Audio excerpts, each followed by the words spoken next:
మహాకుంభమేళాపై విపక్షాలు చేస్తున్న విమర్శల పట్ల ప్రధాని నరేంద్ర మోడీ ఘాటుగా స్పందించారు. బానిస మనస్తత్వాలు ఉన్నవారే ఇలా హిందూ మత విశ్వాసాలపై దాడి చేస్తుంటారని మండిపడ్డారు. మన నమ్మకాలు, మన దేవాలయాలను, మన సంస్కృతిని, మన సిద్ధాంతాలపై దాడి చేస్తుంటారని మండిపడ్డారు. విదేశీ మద్దతు ఉన్న కొందరు నేతలు హిందూ మతాన్ని వెక్కిరిస్తుంటారని మోడీ ఫైర్ అయ్యారు. ప్రజల మధ్య చీలికలు తీసుకురావడమే వారి పనిని మోడీ ఆగ్రహం వ్యక్తం చేశారు.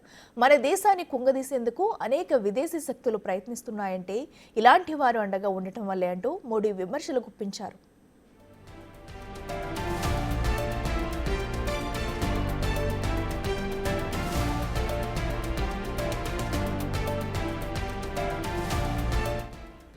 మహాకుంభమేళా వంటి భారీ కార్యక్రమం ప్రతి ఒక్కరిని విస్మయానికి గురి చేయడంలో ఆశ్చర్యమేమీ లేదని తెలిపారు. ఐక్యతా చిహ్నంగా భవిష్యత్ తరాలకు కుంభమేళా స్ఫూర్తిదాయకంగా నిలుస్తుందని మోడీ వివరించారు. మధ్యప్రదేశ్లో medical and science research institute నిర్మాణానికి శంకుస్థాపన సందర్భంగా ప్రధాని మోడీ ఈ వ్యాఖ్యలు చేశారు.